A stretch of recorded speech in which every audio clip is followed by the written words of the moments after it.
I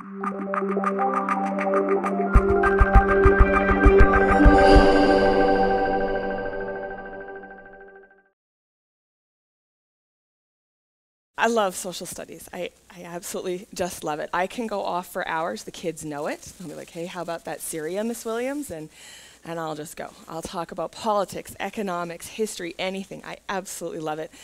I'll sit on the beach in Hawaii and read a book about, geopolitical economics in South Africa or something, and that's exciting to me. And so a handful of my students love it as well, that they get right into the conversations, and these are the kids that follow current events and love it. But then there's the kids who put their head down and kind of check out as I'm all excited about whatever we're talking about. And, I always felt kind of guilty as I'm talking about Middle East policy or, fiscal decisions by the government, and then what they're ending up having is homework because I'm like, well, we didn't get to the assignment today, so do it for homework. And, I knew most of the students were learning, but I wanted all of the students to be learning, and I wanted to fix that situation to get more of my students engaged. So as a social studies teacher, my homework every night is to watch the news. And so I actually watch 3 different news programs every night, and every Sunday night I watch 60 Minutes. Good thing I like this stuff. So one night, as I was watching 60 Minutes, they had a segment on the Khan Academy, which I had seen before, but this time it actually clicked. And what it is it's a flipped classroom approach to instruction. And something just really caught my attention. It probably was the phrase the interviewer had said, if they get stuck, they can get one-on-one help from the teacher. Less lecturing, more interaction. And that's exactly what I wanted, is to have that interaction and to give the kids that passion. There's nothing more exciting to me than to have a kid come in, especially those 10-2s that are just like, I hate social talks.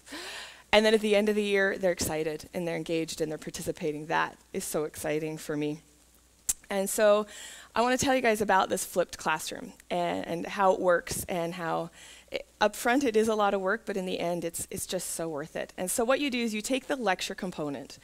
And again, my lectures, I would plan for half an hour. They'd usually be about 50 minutes. I'd look at the clock and go, oh, we're out of time. So you shorten it down into 10-minute videos. And the videos are what's for homework. And then the students have time to work on their projects in class, where I can give them that feedback and let them know how they're doing, versus them working on the project at home and doing it wrong and bringing it to class. And I actually have a sample of that in my classroom. That I have this beautiful diorama. It's like this big, it's huge, and it's this amazing war scene, and there's hills and trees and tanks and everything, little soldiers everywhere, and it was a fail because the assignment was to visually demonstrate the Cold War. There's nothing in the diorama about the Cold War.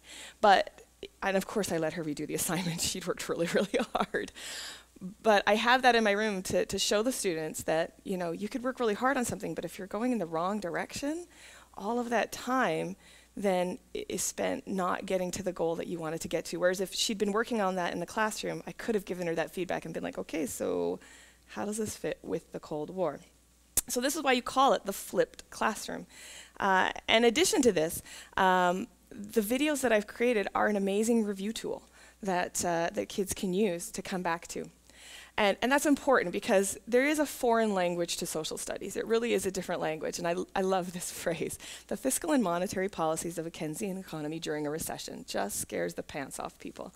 And they're just like, that is foreign language. But I have a video now, and so if the kid had missed the lecture that day, or if they just didn't understand the lecture that day before, that was it, you're hooped. You better look it up in the textbook, you better try and figure it out, but we're moving on. Now they can go back and watch the video again and again and again until they can really understand that concept. And that really just allows for the learning at any time, any pace, any path, any place. It really does. It fits with that perfectly. And so, I've heard the phrase journey several times already this morning, and that's really what I thought of is that this is my journey or my hike into the flipped classroom. And while it was work, just like a hike, it was so worth it, just like at the end of a hike where you have that amazing, beautiful view. And so I started with my grade 12 classroom last year. the first thing I had to figure out was just how I was actually going to make videos. And so it took a long time for me to kind of figure out my process, and I'm not going to go into a lot of detail here about how I do it, but if you want to know, I can definitely fill you in. And I really appreciated all of the advice that so many people in the division were able to give me. In the end, I was able to use the technology that's right on our Mac computers to be able to, and I am not a technical person at all. Now, the first video I made took me 8 hours to make a 10-minute video. I'm down to 5. And I know that still sounds like a long time. And again, it's because I'm a little type A, and so I'm a little bit of a perfectionist when it comes to the videos. But you know, that 5 hours is worth it, because then I can come back to it again and again and again. And again, of course, the perfectionist in me is, in the future, you need to fix this. And you know, YouTube has this cool thing now where you can actually embed quizzes into the YouTube video, and I totally want to do that. But for right now, I just got to get the videos out. So it's kind of like a long, hard hill on a hike. You got to get that stuff done. The next hill I experienced was getting the kids to buy in, because a lot of times they would just kind of passively watch the video once and then come to class and not really have that understanding. They just kind of expected the same old routine in the class, that I'd be putting notes on the board, and they started to realize there weren't any notes in my class. And they started to realize how valuable the videos were for finding information for their projects. And that's a really important part of the flipped classroom. You can't just go, well, I gave worksheets for homework, so they'll do the worksheets in class. No, it needs to be those inquiry projects where they're actually seeing the value of the information they learned from the videos and from the discussions we have in class. So quite often we would start a class with reviewing the video, reading an article, having a short debate, something like that, and then giving them time to work on their projects. And I'm very transparent. I actually show them my unit plans and tell them, okay, you know, shut me up at 11:30, because that's your project time. And if you want me to keep talking about Syria, I will, but your project time starts at 11:30. And that way, it really helps them to kind of see that real-world application. So there was a really great moment. I guess you could call it going downhill on the trail, but of course, you don't want to use the term downhill in an idea for education. But it's when students started to use their smartphones to access the videos during class time. It was a little disarming at first. You know, you all say my voice doesn't sound like that, and I've learned actually it does, because I can hear myself all over the room. And what I really love, though, is I'd broken them of Google, right? They think Google is the end-all be-all, and it's not. And you know, a lot of them for their first project Googled it, and they'd be like, Ms. Williams, this took me 8 hours. And I'd be like, well, did you use the class resources? Well, no, I Googled it. Well, yeah, you Google individualism and collectivism, you're going to get a couple billion hits, so good luck with that. And so the students realized that there was a purpose to coming to class, to being part of the class, because that was giving them the information to help them find the answers for their projects and their research. Now, there were things that I worried about, like how I was going to condense a 40-minute lecture into a 10-minute video. And what I was really kind of sad at first was I wasn't going to be able to tell all my stories, that I have all these great little stories to tell. And I thought it was actually going to be a really tough part, but actually I found out it was awesome, because I could tell all of my stories, but to individual groups. And they were listening instead of part of the class listening and part of the class sleeping.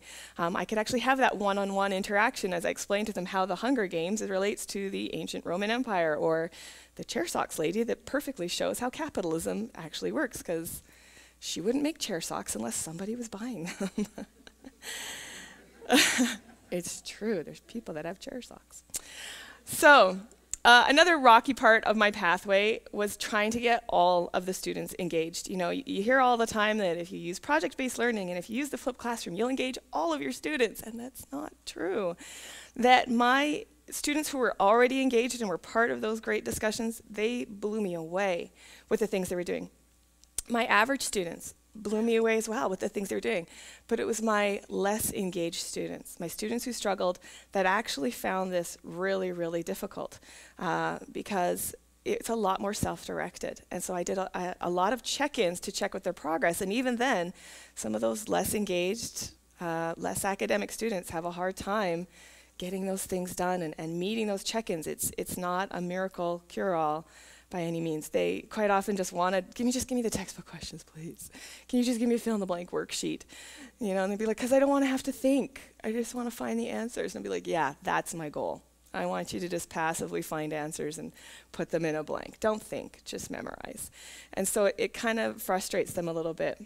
But what can help those students is the fact that I can also get their parents engaged in the process, that the parents have access to the same class resources that the students have, that it's all open. And so that way, when I have a conversation with the parents, they can be watching the videos and they can see all the resources that are available. And so they get empowered as well to try and help their student with all of the resources. So another great moment came at the end of the first semester. So sticking with the hiking analogy, you can kind of say it's that lookout that's often halfway up the mountain there. And it was as the diploma exams were coming in. Of course, the students are all worried and asking about review tutorials. And one of the students said he really needed help remembering the philosophers. He couldn't really keep them all straight. And before I even said anything, one of the students said, "Oh, just go to video number 3. Remember, that's the one on the philosophers." And I was like, yay! This is awesome. You're actually doing self-directed learning. And I did end up doing one tutorial, but that was it. I just said, you guys watch the videos, and then on this afternoon before the exam, ask me any questions that you're still not sure of and see if I can explain it in a little bit of a different way for you. But they were able to access it, again, at their time and at their pace. The next semester, I kept refining the lessons in the classroom to be complementary. And my website, I'm loving it now because it's become this repository for anything that I find useful in the classroom. It used to be that if I found a really cool website, I'd print it off, put it in my binder, and then I'd hope I'd remember to come back to it the next time I taught that lesson. Well, now it's there. And so sometimes during class, I'll say, okay, let's go on the class website, and I'm going to pull up a couple of things that we're going to discuss together in class. But no matter what, they always have access to all of these things that I have found is really helpful in their learning. And so it's this great repository that everybody has access to. And of course, there's uphill battles. Those weaker students, again, the second semester one became so frustrated with me, she started yelling at me. She was like, "You're not doing your job. You're making us go to the website to see what we miss when we skip class, and you expect us to learn on our own. You need to do your job." I was like, bring it. I dare you to complain to someone. Go tell your mom how I'm making you be a self-directed learner. So, again, it's those students that are used to the British imperial model of memorize this, do this, do this. It's sometimes a little tough for them to kind of reach outside of that comfort zone. So at the end of the year, as I finished the hike of piloting this flipped classroom, it was so worth it. Yeah, the hours I put into making the videos are ridiculous. My husband makes fun of me. He's, as I'm coming home late at night, he's like, you can only win that award once. Why aren't you just giving the kids textbook questions? And I was mentioning this to a colleague the other day, and I didn't even notice, some of my students were standing beside us, and they turned and they went, "No, don't give us textbook questions." And again, I was like, hey, so they actually like this. This is actually working and engaging them. I love the fact that I have so much more time to have those real-world discussions in the classroom, that I'm not marking and going through textbook questions and, okay, take these notes down and waiting for them to get the notes down, that I've actually got a lot more time in the class to have really, really great discussions. It felt really great when teachers around the province were telling me that they were using my website and they were using the information that I had made available. One of them said, "You should charge for it." And I was like, okay, well, I don't quite know how I'd get to charge for it. And he's like, "You should monetize your YouTube videos." I'm like, yeah, I don't want commercials on my YouTube videos for the kids. But it was just cool that they thought it was valuable. I love the fact that so many of my students are becoming self-reliant and that they're staying engaged, that I have a Facebook page where we paste current events and use that in our current events discussions that is linked to the class website. And I have students who graduated 2-3 years ago that every once in a while will post something on the page, either a current event or a comment. And to me, that is just so wonderful to have those lifelong learners. And so, yeah, hiking is hard. Creating a flipped classroom is hard. But man, is the view at the end so worth it. Thank you.